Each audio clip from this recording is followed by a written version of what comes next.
يا من كفانا كل شيء فينا شر الأمراض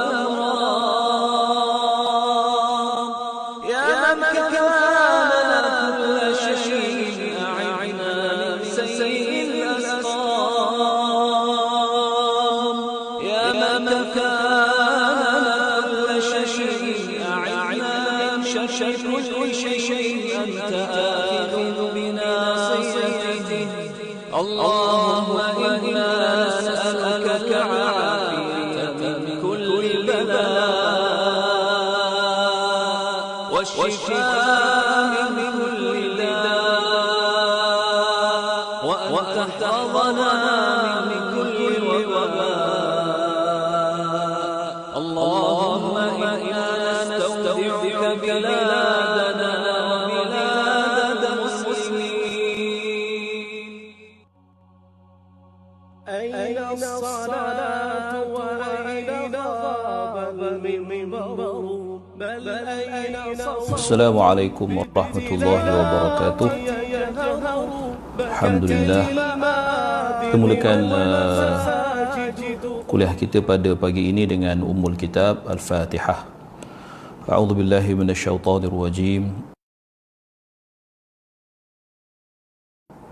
Bismillahirrahmanirrahim. Alhamdulillahi rabbil alamin. Ar-Rahmanir Rahim, Maliki yaumiddin. Iyyaka na'budu wa iyyaka nasta'in. Ihdinas siratal mustaqim, siratal ladzina an'amta 'alaihim ghairil maghdubi 'alaihim waladdallin. Amin. Allahu fahuwal muhtadi wa may yudlil falan tajida lahu waliyyan murshida. Asyhadu an la ilaha illallah wahdahu la syarika lah wa anna sayyidana Muhammadan abduhu wa rasuluh wa safiyyuhu min khalqihi wa habibuh balagha risalah wa addal amanah wa nasaha al ummah wa kashafa al ghummah wa jahada fillahi haqqa jihadihi hatta atahu al yaqin. Allahumma salli ala sayyidina Muhammad adada man shalla alaihi wa salli ala sayyidina Muhammadin adada man lam yusalli alaihi. Salli ala sayyidina Muhammadin kama tuhibbu an yusalla alaihi. Salli ala sayyidina Muhammadin kama amarta an yusalla alaihi. Salli ala sayyidina Muhammadin kama tambaghi salatu alaihi. Ma ba'd. Apa khabar tuan-tuan muslimin muslimat yang dirahmati Allah? Alhamdulillah. Waalaikumsalam warahmatullahi. Ustaz Syarizan, sahabat saya Ustaz Awang Syamsul, ya, dan semua sekalilah yang menonton live kita pada pagi ini. Kita sambung perbincangan kita dalam kitab At-Tibyan fi Adab Hamalatil Quran. Boleh share pada kawan-kawan yang lain, mudah-mudahan kita dapat menyebarluaskan kebaikan, ya, kebaikan dengan kita menjayakan majlis ilmu kita pada hari ini, insya-Allah. Baik, kita lihat pada bab yang ketiga, ya, pada bab yang ketiga, kalau dalam buku yang saya pakai ini dalam muka surat yang ke-11, ya, muka surat yang ke-11 kita tengok sekejap, ya.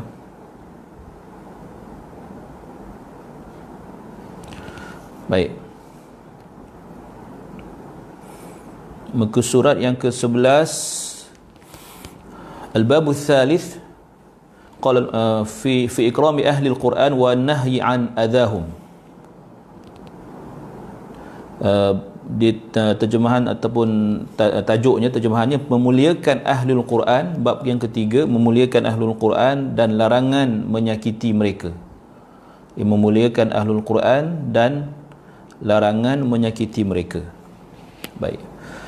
Qala Allah Ta'ala, qala al-musannif rahimahullahu ta'ala wa nafa'ana bi'ulumihi fi ad-darain amin. Qala al-babu tsalits fi ikrami ahli al-Quran wa nahyi an adahum.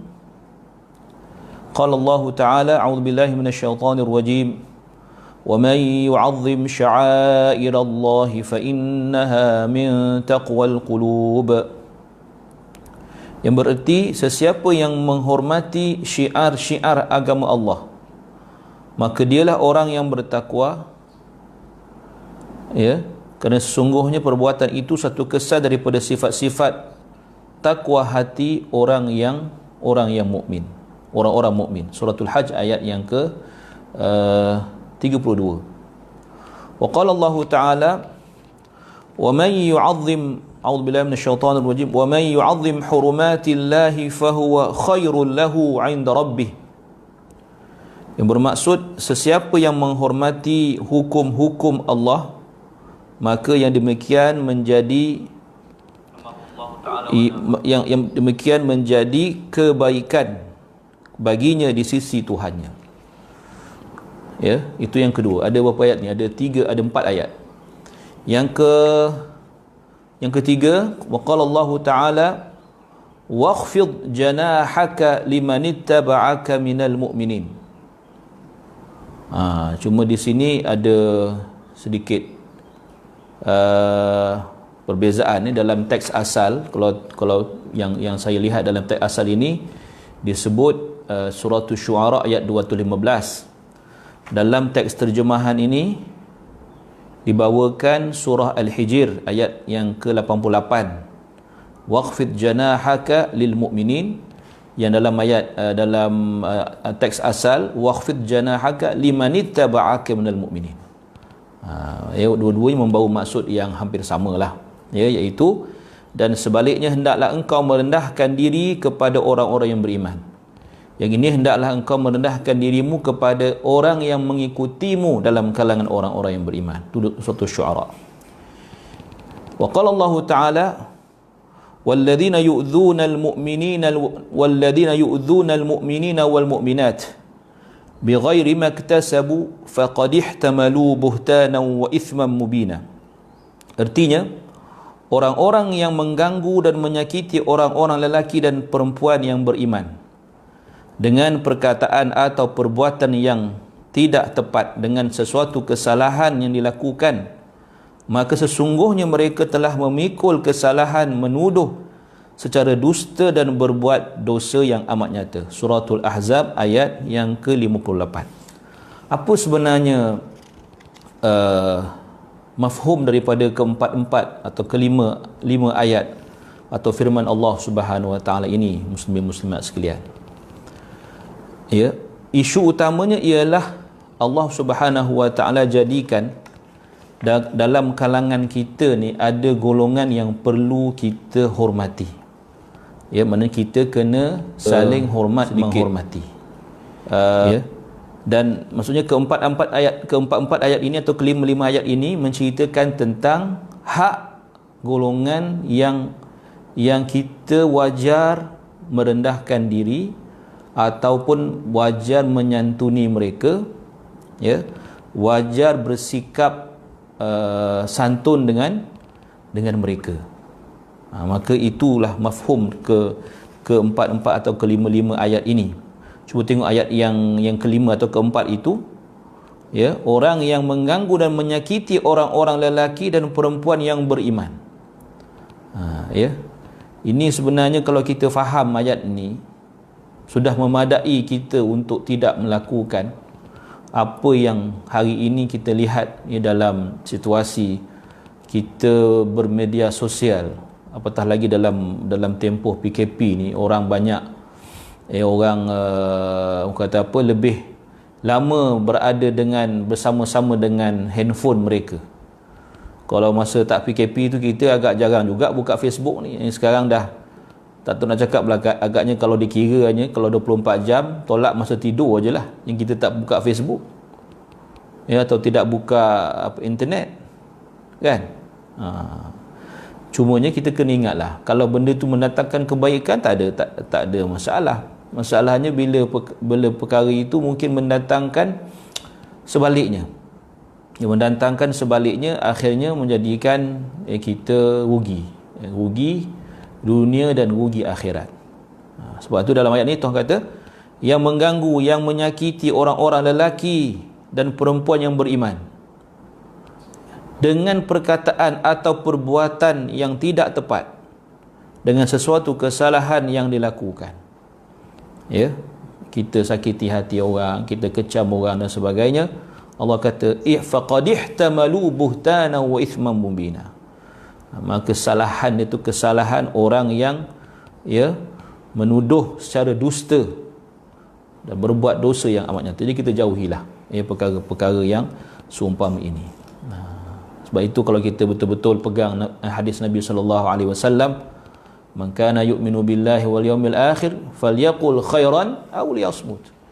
Barang siapa beriman dengan Allah dan hari akhirat, maka falyaqul khairan, cakaplah perkara-perkara yang baik, aw liyasmut, atau diam sahaja. Tak payah cakap, kan? Kalau nak bercakap, pastikan yang kita cakap itu hanya perkara-perkara yang baik sahaja. Baik, muslim-muslimat sekalian, kita masuk kepada hadis dalam bab ini. Dia kata, wa fil babi hadis Abi Mas'ud al-Ansari wa hadis Ibn Abbas al-mutaqaddiman fil bab tsani. Dia kata antara yang berkaitan dengan bab ini, hadis yang pernah disebutkan oleh Abi Mas'ud sebelum ini, dan hadis Ibn Abbas dalam bab yang kedua. Lebih kurang sama dia punya maksud dia, dan ditambah dengan hadis yang lain. Wa an Abi Musa al-Asy'ari radhiyallahu anhu qala Rasulullah sallallahu alaihi wasallam, inna min ijlalillahi ta'ala ikram dhi syaibatil muslim wa hamilil qur'ani ghairil ghali fihi wal jafi an wa ikram dhi sultanil muqsit. Bermaksudnya, sesungguhnya antara bentuk mengagungkan Allah Subhanahu wa taala ialah memuliakan seorang muslim yang telah beruban. Di syaibah ni orang telah beruban dengan sebab umurnya tua. Maknanya antara kemuliaan ataupun perbuatan mengagungkan Allah Subhanahu wa taala ialah menghormati orang yang lebih tua. Ni kadang-kadang kita tengok orang yang lebih tua daripada kita, tak ada rasa pun kita nak hormat. Kadang-kadang kita pula berebut dengan dia. Patutnya kita dahulukan dia, kita utamakan dia. Ni sifat yang perlu kita pupuk pada anak-anak kita, hormat orang yang lebih tua. Ya. Siapa lagi? Wa hamilil qur'ani ghairil ghali fihi, penghafaz Al-Quran yang tidak melampaui batas, ya, daripada ghairil ghali fihi wal jafi anhu, dan melupakannya. Ni yang tidak dijelaskan di sini, ya.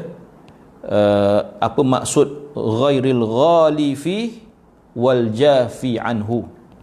Cuma diterjemahkan di sini, penghafaz Al-Quran yang tidak melampaui batas, ya, maknanya apa? Tidak menyatakan sesuatu yang tidak disebutkan di dalam Al-Quran, mengambil hanya bahagian yang menepati hawa nafsu dan sebagainya. Ini yang dinyatakan oleh penterjemah, ya. Dan melupakan jafi anhu, maknanya yang melupakan Al-Quran. Tuan-tuan, ini saya nak cerita pada tuan-tuan lah, kan. Orang menghafal Quran ni, dia menyimpan suatu aib, yang dia tak nak orang tahu. Apa dia? Saya beritahu sebab apa? Sebab saya pun penghafal Quran juga, ya. Dan aib itu ada pada sesiapa sahaja yang menghafal Quran. Jikalau dia adalah, kalau tak ada, tak adalah. Apa dia? Aib tidak dapat mengekalkan hafalan Al-Quran. Aib kerana Al-Quran yang pernah dihafal itu kini sudah kehilangan, sudah terbang lah, orang kata dah hilang, entah mana pergi tak tahu. Ini yang sebenarnya menjadi aib yang dipikul oleh orang yang menghafal Quran. Mengapa saya katakan suatu aib? Kerana perkara aib, orang yang ada aib, dia takkan nak orang tahu aib dia. Dia akan cuba cover, akan cuba selindung supaya orang tak tahu. Kerana kalau orang tahu, bila terbuka aib dia, maka hilanglah penghormatan, hilanglah kemuliaan yang ada pada dia. Jadi sebab itu bukan senang, nak menjaga hafalan Al-Quran ini. Ya, sebab itu orang yang menghafal Al-Quran dan dia boleh masih boleh menjaga hafalan dia sepanjang hidup dia, inilah orang yang perlu dihormati, orang yang perlu diikram, perlu kita ikram dia, perlu kita muliakan dia. Ya, sebab itu saya mengatakan ataupun menjelaskan maksud ghairil ghali fihi wal jafi anhu.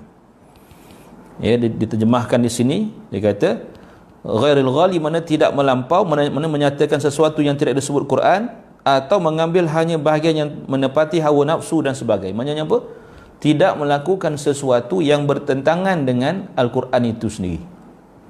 Dia hafal Quran, dia tahu isi kandungan Quran, tapi dia sendiri yang berkata-kata ataupun menyampaikan ataupun beramal dari sudut praktikalnya yang bertentangan dengan panduan Al-Quran, bertentangan dengan ayat Quran yang dihafal sendiri. Ya, wal jafi anhu yang meninggalkan Al-Quran. Meninggalkan Al-Quran termasuklah melupakan dari segi maksud melupakan itu maknanya melakukan sesuatu yang menyebabkan dia dah tak ingat dah ayat Quran yang dihafal. Sebab itu kita saya beritahu kan, menghafal Quran itu susah, tetapi menjaga hafalan itu 2 kali lagi susah. Bukan perkara senang. Nanti kita tengok ada macam mana ulama mendisiplinkan diri mereka untuk menjaga hafalan, menjaga bacaan dan sebagainya. Baik. Serta memuliakan pemerintah yang adil, wa ikram dzis sultan al-muqsit, memuliakan orang yang punya kuasa, yang punya pemerintahan, yang bersikap al-muqsit, yang adil. Yang adil. Yang orang ni kita kena hormati. Maka itu merupakan suatu bentuk ijlal, memuliakan, mengagungkan Allah Subhanahu wa taala. Baik. Hadis yang seterusnya, wa an Aisyah radhiyallahu anha qalat amarna Rasulullah sallallahu alaihi wasallam an nunzila an-nasa manazilahum. Rawahu Abu Daud fi Sunanih wal Bazzar fi Musnadih, qala al-Hakim Abu Abdullah fi Ulumil Hadith wa hadithun sahih. Yang bermaksud Aisyah radhiyallahu taala anha meriwayatkan dengan berkata, artinya Rasulullah sallallahu alaihi wasallam memerintahkan kami atau menyuruh kami meletakkan manusia pada kedudukan mereka, an nunzilan nasa manazilahum. Kita kena letakkan manusia itu sesuai pada kedudukannya. Yang ada sesuatu untuk dia hormati, kita hormati. Walaupun secara umum kita hormat semua manusia. Cuma dalam kalangan manusia ini ada golongan-golongan yang Allah Ta'ala berikan dia sesuatu yang kita sepatutnya muliakan. Macam hadis yang sebelum ni. Orang yang diberikan kuasa memerintah, contohnya macam tadi kan, orang yang dilantik sebagai ketua dalam suatu kumpulan, orang yang diberikan suatu amanah, apa juga semua ilmu atau harta, maka sebab itu Nabi kata qumu li sayyidikum, hormatlah, bangunlah menghormati ketua kamu atau pemimpin kamu. Idza ja'akum karimu qaumin fa'akrimuh, bila kamu didatangi oleh seseorang yang mulia dalam kalangan kamu, atau mulia dalam kalangan kaum itu, maka muliakan dia. Dan tidak menjadi suatu masalah, tidak menjadi suatu yang yang menghilangkan maruah kita kalau kita menghormati orang lain, kan? Jadi dalam kehidupan ni begitulah. Ada orang yang perlu dihormati, kita hormati. Ada orang yang perlu kita santuni, kita santuni.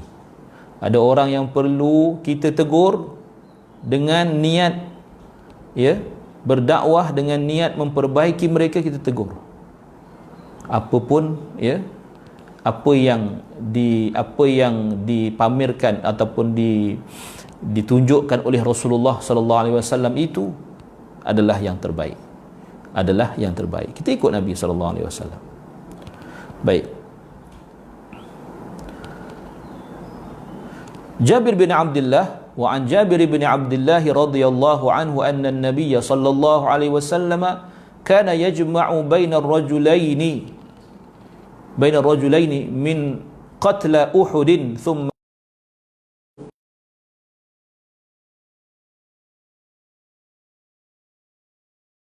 dia Nabi sallallahu alaihi wasallam menghimpunkan jenazah dua orang syahid dalam perang Uhud. Maknanya kita tahu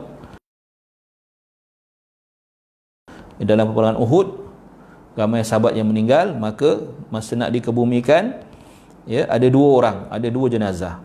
Maka ya, Nabi SAW kemudian bertanya, siapakah yang lebih banyak menghafaz Al-Quran antara kedua-duanya?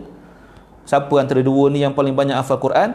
Maka apabila ditunjukkan kepada salah seorang daripada mereka, baginda mendahulukannya untuk dimasukkan ke liang lahat. Tengok, sampai nak dahulukan masuk dalam liang lahat pun Nabi tanya, siapa yang paling banyak hafal Quran? Siapa yang paling banyak menghafal Al-Quran? Kalau kita tak pandang ataupun kita tak faham hadis ni yang menunjukkan betapa kemuliaan Allah Ta'ala beri dan Nabi SAW berikan kepada orang yang dimuliakan Allah. Saya katakan dimuliakan Allah dengan Al-Quran. Ya, maka tak tahulah nak cakap kan. Inilah dia. Maka sebab itu saya serulah ya kepada kita semua supaya ambil kesempatan dalam masa PKP ni, tambahlah hafalan-hafalan kita. Kalau tak dapat hafal 30 juzuk, dapat hafal juzuk 30 pun jadi dah. Kan? Ni nak masuk bulan puasa ni, masuk Ramadan ni. Yang anak-anak duduk belakang nak dengar kita baca jadi imam macam mana? Kan? Takkan surah sama aja. Ya tak? Baik. Ya. Maka itulah kemuliaan yang Nabi SAW telah tunjukkan kepada orang yang banyak menghafal Al-Quran, yang lebih banyak menghafal Al-Quran. Baik. Kemudiannya,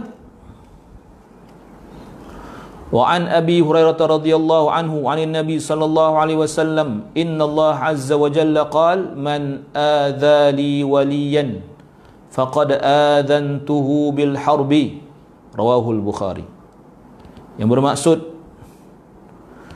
Allah Subhanahu wa taala berfirman mengenai hadis qudsi, sesiapa yang menyakiti waliku, ya, siapa yang menyakiti waliku, maka aku isytiharkan perang terhadapnya. Subhanallah.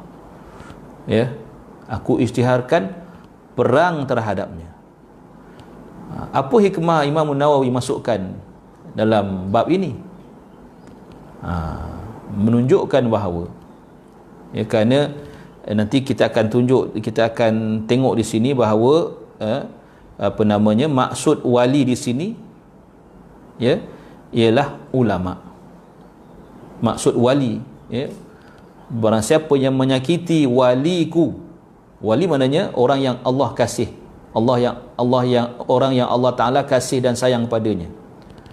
Jadi ya, Imam Nawawi membawakan syarah kepada perkataan wali ni yang datang daripada Imam Abu Hanifah dan Imam Syafi'i bahawa ya, wali yang dimasukkan dalam hadis itu ialah ulama.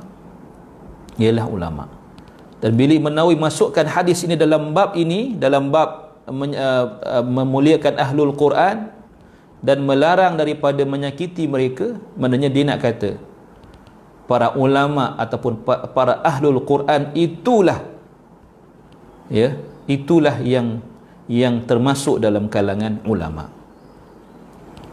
Cuma kita kena fahamlah ya, bukan semata-mata menghafal Al-Quran.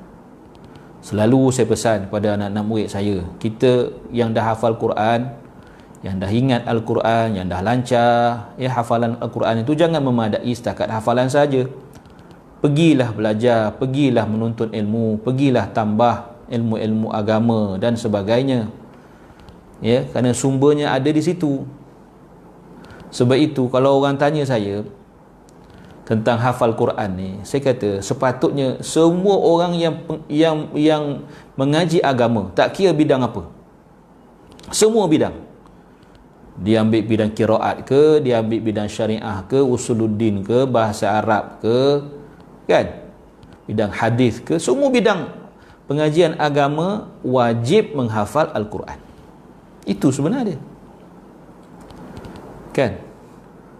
Mana semua yang masuk bidang agama, semua ustaz lah senang faham, semua ustaz hafal Quran. Dan itulah yang berlaku di Al-Azhar. Laisa azhariyan man lam yahfazil Quran. Itu kata Syekh Azhar. Bukan Azhari, bukan orang Azhar kalau tidak menghafal Al-Quran. Sebab itu semua yang, kalau orang Arab, orang Arab, maksudnya orang Mesir lah, semua orang Arab Mesir yang mengaji di Azhar semuanya hafal Quran, wajib. Sebab itu mereka kalau dia 4 tahun kan, degree Al-Azhar, 1 tahun 7 juzuk setengah. Ni bagi orang Arab lah. Jadi 4 tahun 30 juzuk. Maknanya paling lambat masa degree itu, first degree itu dah kena hafal Quran dah, paling lambat. Tapi ramailah yang hafal awal. Sebab itu sebenarnya hafal Quran ni makin awal makin bagus. Dan paling baik sebelum anak-anak kita masuk sekolah menengah dah hafal Quran, paling bagus. Ya, daripada tadika tu, daripada prasekolah tu diprojekkan sampai darjah 6, sampai tahun 6, maknanya 8 tahun 7 tahun tu, darjah 6 dah hafal Quran. Itu terbaik. Ya. Bukan saya kata lepas SPM tu tak baik, bukan. Saya kata lebih baik. Kan? Sebab ya, menghafal ketika usia muda ni, kan, kata pepatah Arab apa, ya, al-hifzu fis sighar kan naqshi 'ala al-hajar. Menghafal ketika kecil umpama mengukir di atas batu. Ya. Wal hifzu 'inda al-kibar kan naqshu 'ala al-ma', kan naqshi 'ala al-ma'. Dan menghafal ketika usia dewasa ni, dah besar ni, seumpama mengukir di atas air. Tuan-tuan faham tak? Mengukir atas air, boleh kita ukir sesuatu di atas air. Air batu boleh lah kan, dah jadi batu, air batu, ais, boleh lah. Tapi lama-lama cair juga. Susah sebenarnya, ya. Boleh tapi susah. Jadi lagi awal kita mula hafal Quran, ya, lagi bagus. Sebab tu, ya, saya sangat seronok kalau ada institusi tahfiz yang memastikan anak-anak menghafal Quran sebelum sekolah menengah atau sebelum dia balik, ya, sebelum dia akil balik, kan. Sekolah menengah bagus juga, tapi bila masuk sekolah menengah ni dia boleh, tapi dia akan semakin susah, akan semakin sukar. Dapat pula zaman hari ni tuan-tuan, banyak sangat cabaran. Tak macam zaman kita dulu, mungkin tak sehebat zaman sekarang. Anak-anak kita punya cabaran. Ya, jadi itulah dia. Baik. Tadi saya kata, yang ingin mencuburi bidang pengajian Islam mesti hafal Quran. Tuan-tuan bayangkan, semua ustaz-ustazah hafal Quran. Kan? Kan alangkah cantik dan indahnya kalau begitu. Keluar daripada lidah mereka bitalaqah dengan begitu lancar, kan? Sebab dalam dada dah ada Quran. Itulah yang berlaku bila kita tengok masyayikh kita dalam kalangan ulama, kan, Azhar contohnya. Bila mereka berucap, menyampaikan sesuatu tazkirah, Quran hadis, Quran hadis, Quran hadis, dia hafal, kan? Tak berhenti-henti. Jadi kita bila dengar dia punya tazkirah ceramah tu, catat saja, mencatat saja, Masya Allah. Sebab penuh dengan ilmu. Sebab apa? Sumber utama tu dah ada dalam dia, Quran tu.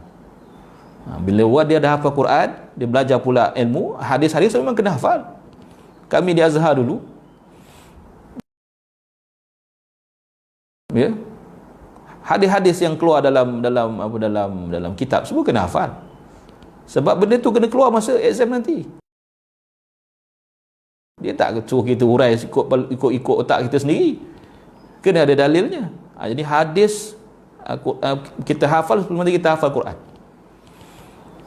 Masya Allah, tabarakallah. Itulah dia. Ya. Baik. Disebut di sini,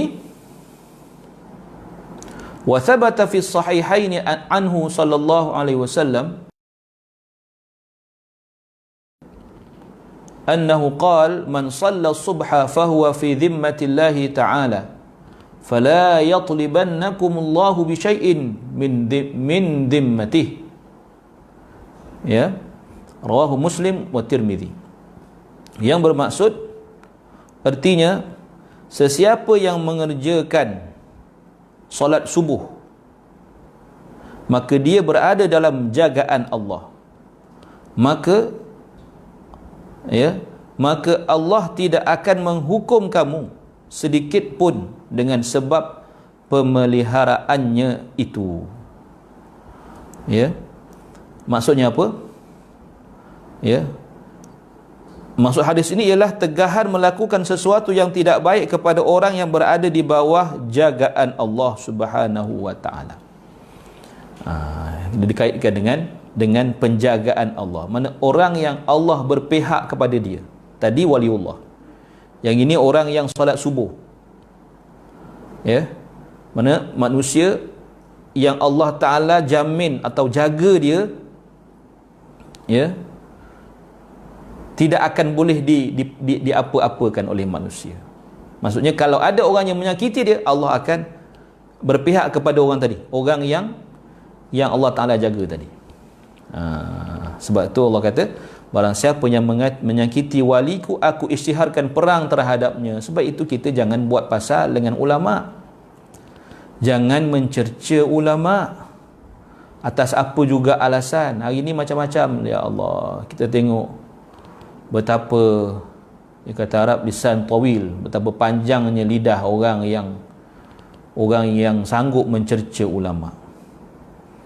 Tak sanggup saya nak baca, tuan-tuan, dalam Facebook, dalam internet ni, kata-kata ialah atas nama politik, fahaman politik yang berbeza, fahaman politik yang berbeza menyebabkan sanggup mencerca ulama.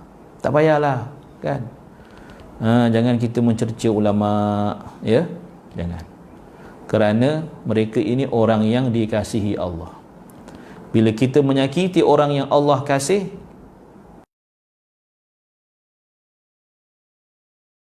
kalangan musuh-musuh dia.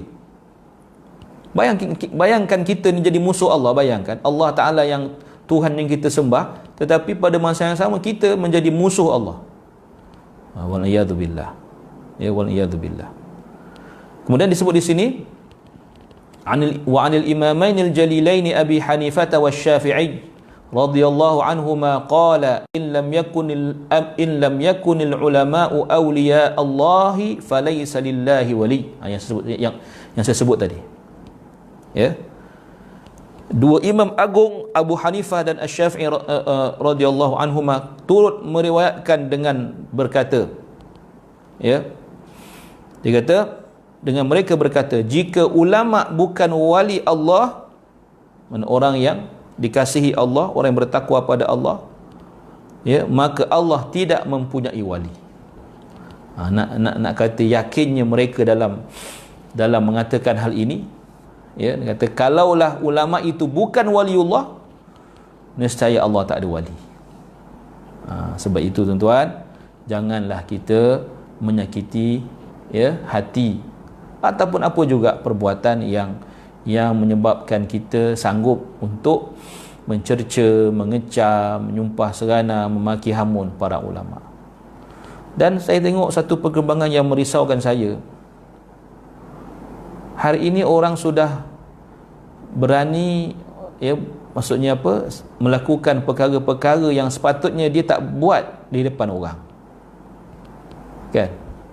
Orang yang, ya, dipanggil mujahirin, dalam hadis sebut, kan, orang yang mujahirin, orang yang berbuat maksiat ni terang-terangan.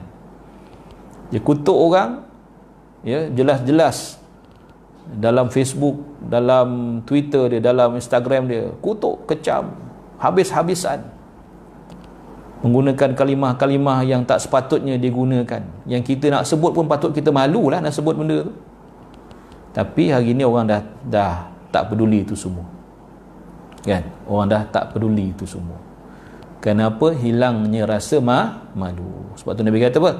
Fa illam wa illam tastahi fasna ma syi'ta, kan? Kalau kamu sudah tidak ada rasa malu, maka buatlah apa yang kamu nak. Betul, itu yang hilang rasa malu. Allah wal'iyadu billah. Jangan. Sebab itu kita, bila kita nak share sesuatu, nak forward sesuatu, nak update status sesuatu, fikirlah 2 kali, 3 kali, 4 kali, 10 kali. Saya banyak kali saya dah type, saya padam. Lepas tu saya padam. Tak sanggup. Tak sanggup apa? Tak sanggup kalau apa yang kita tulis ni menyebabkan sesuatu yang tidak baik. Lepas tu orang pula share pada orang lain, orang lain share pada orang lain. Tak ke banyak dosa yang kita kena tanggung tu.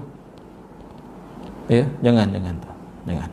Kita ni pahala dah lah tak banyak mana, tuan-tuan, kan?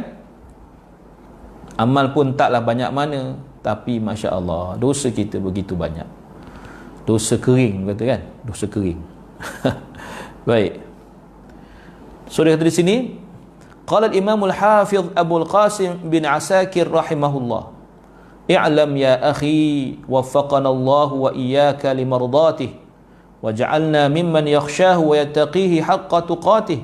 Inna luhumal ulama'i masmumah wa 'adatullahi fi hatki astari muntaqisihim ma'lumah wa anna man atlaqa lisanahu fil ulama' bithalbi mautihi bi mautil qalbi. Allahu akbar. Dengar ni tuan-tuan, apa kata Al-Hafiz Ibnu Asakir. Dia kata, ketahuilah wahai saudaraku, semoga Allah memberi petunjuk kepadamu ke arah ridha-Nya dan menjadikan kita termasuk daripada kalangan orang yang takut dan bertakwa kepada Allah dengan sebenar. Sesungguhnya daging ulama adalah beracun. Apa maksud dia? Daging ulama itu beracun.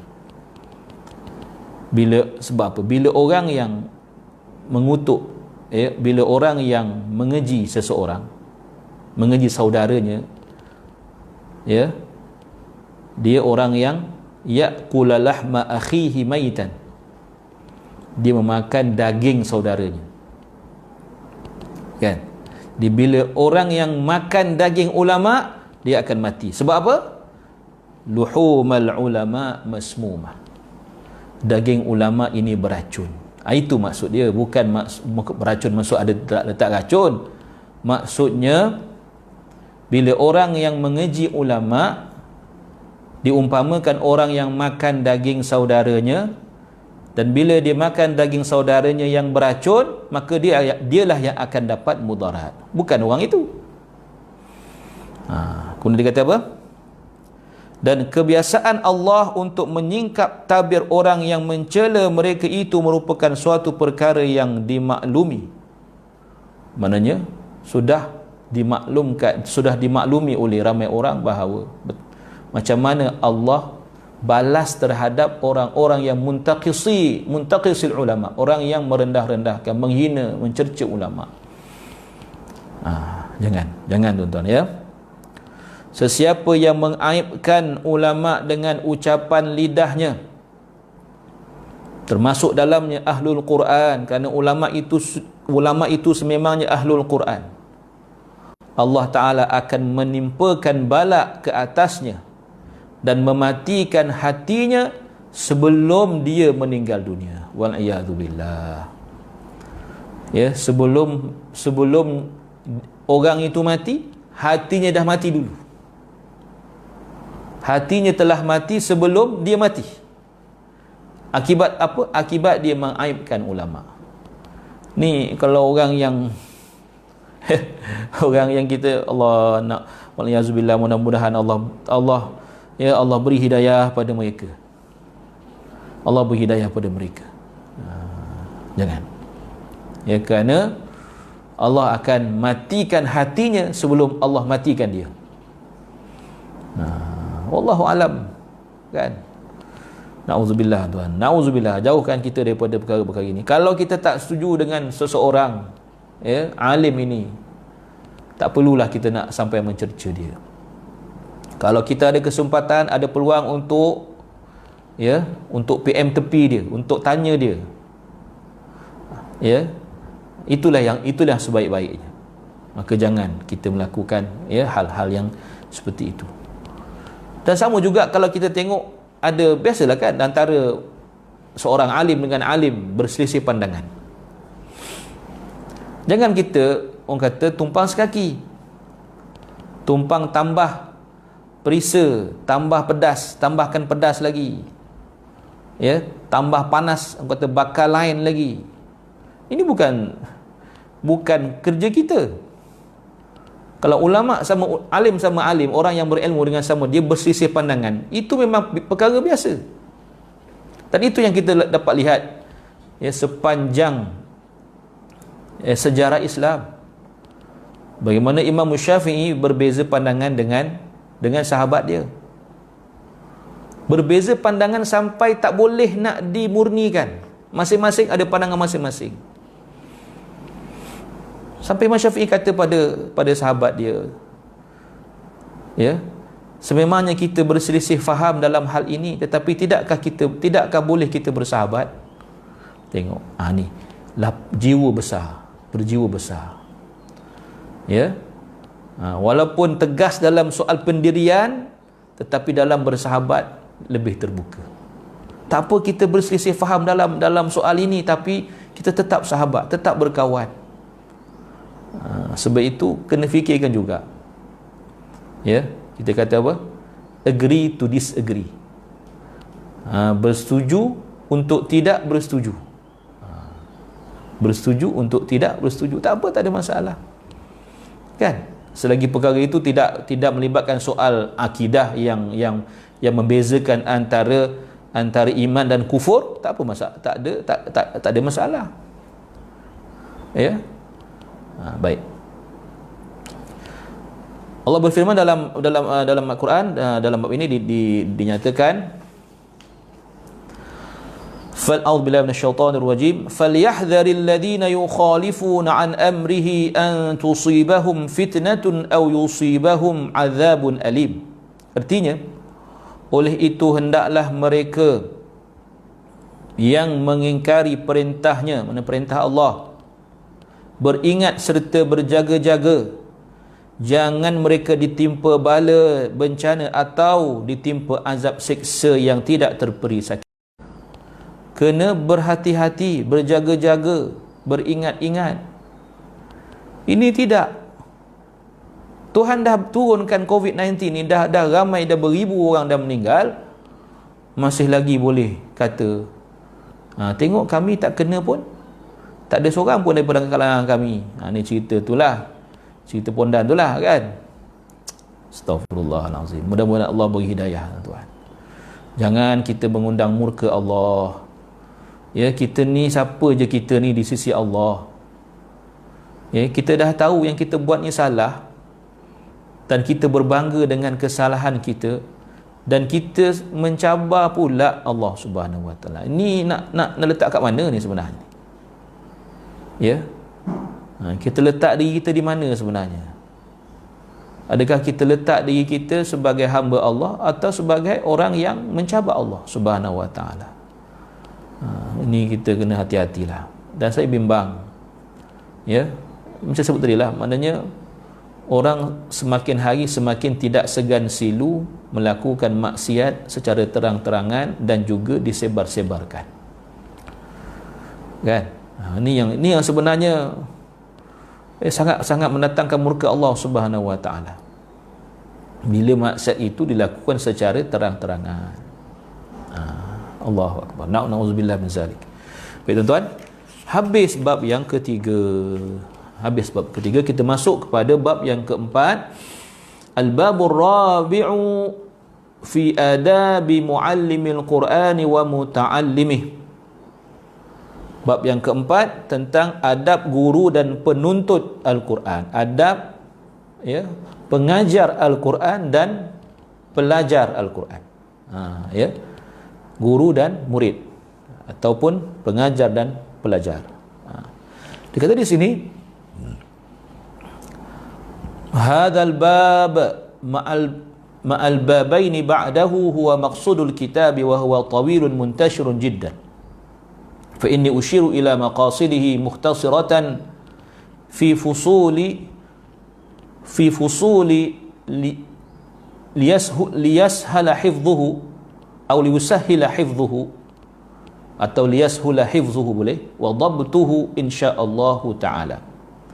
Dia kata bab ini dan dua bab selepasnya merupakan maksud, merupakan tema, ya, kitab ini, dan dia panjang. Dia kata dia beri amaranlah panjang, kan. Dan aku memberi ataupun menunjukkan, dia kata menyajikan semua kandungan utamanya secara ringkas dalam beberapa fusul, supaya mudah diingati dan diteliti insya-Allah taala. Itu kata Imam Nawawi. Jadi kita baca jelah insya-Allah, ya. Baik. Bagus, 10 suku lagi, ada lagi 15 minit. So dia kata faslun awwalu ma yanbaghi lil muqri'i wal qari'i an yaqsada bidzalika ridallahu ta'ala. An yaqsuda bidzalika ridallahu ta'ala. Ya. Qala Allah Ta'ala, a'udzu billahi minasyaitonir rajim, wa ma umiru illa liya'budullaha mukhlishina lahud-din hunafa wa yuqimus salata wa yu'tuz zakata wa dzalika dinul qayyimah. Al-Bayyinah ayat yang kelima. Dia kata apa? Okey. Yang pertama, niat lillahi ta'ala, mana ikhlas. Perkara pertama yang perlu dilakukan oleh guru dan pembaca Al-Quran, lil muqri wal qari. Okey, apa beza, ya, al-muqri dengan al-qari? Okey. Qari, ya, okey, semua muqri adalah qari, tetapi bukan semua qari itu muqri. Sudah. Pening pula ni Kang. Insya-Allah boleh, ya. Okey, saya ulang lagi sekali. Semua muqri adalah qari, tetapi tidak semua qari itu muqri. Mengapa? Qari maknanya orang yang baca atau orang yang belajar, ya. Tetapi muqri ini orang yang menyampaikan pelajaran, membacakan kepada orang lain, menyampaikan bacaannya, pengajarannya. Maka semua muqri, semua orang yang boleh menyampaikan bacaannya pada orang lain, memperturunkan bacaannya pada orang lain, dia automatik dia seorang qari, kan? Ya. Ustaz, qari'ah mana qari'ah? Tuan-tuan jangan salah faham bila sebut di sini muqri dan qari ini, masuklah muqri'ah dengan qari'ah. Dikata ala sabili taghlib, bila cerita lelaki, perempuan masuk sekali. Tak payahlah cerita lelaki lain perempuan lain, kan. Kita pun masuk sekali, itu maksud dia. Adapun yang dalam apa itu Ustaz, yang musabaqah tu sebut qari'ah tu, itu lain, itu nak bezakan, kan, pembaca ni lelaki ke perempuan, supaya kita boleh kategori qari'ah. Ketika suasana itu, situasi itu memanglah kena diasingkan, ya tak? Tapi dalam keadaan biasa sama aja, qari dan qari'ah, muqri dan muqri'ah, kan? Itu dia. Itu sebut qari'ah, jangan sebut qari'ah. Dan saya tengok dalam apa nama, dalam apa namanya, dalam host ada setengah-setengah host lah, kan, bukan semualah. Dalam radio pun ada kadang-kadang sebut qari'ah. Qari'ah ni kiamat. Ini qari'ah, bukan qari'ah. Sama juga masjid, masjid qari'ah kata dia. Qari'ah, masjid qari'ah. Qaryah tu mana kampung, bukan qari'ah. Qari'ah orang perempuan membaca Quran. Dia kita kadang-kadang ni nak sebut bahasa Arab tapi tak betul kan. Kadang ejaan dalam bahasa Melayu pun sama juga. Masjid Qaryah, QARYAH kan. Tapi ada juga setengah-setengah tulis memang QARIAH. Jadi Qaryah lah. Orang baca Qaryah. So itu tak betul ya. So kita kena betulkan lah. Baik. Seterusnya, okay, tengok dia kata firman Allah, wa ma umiru illa liya'budullaha mukhlishina lahuddin hunafa. Ini saya nak pesan. Saya nak pesan pada tuan-tuan, bila baca ayat ni dalam solat kan, banyak atau ramai imam yang baca wa ma umiru illa liya'budullaha mukhlishina lahuddin. Dia berhenti kat situ. Sebenarnya berhenti yang lebih baik ialah pada hunafa. Okey? Kerana dia hal kan. Bila kita berhenti tengah dia ada dua hal, mukhlisin satu, mukhlisin lahuddin satu, hunafa dua. Jadi bila kita berhenti pada mukhlisin lahuddin, kita tertinggal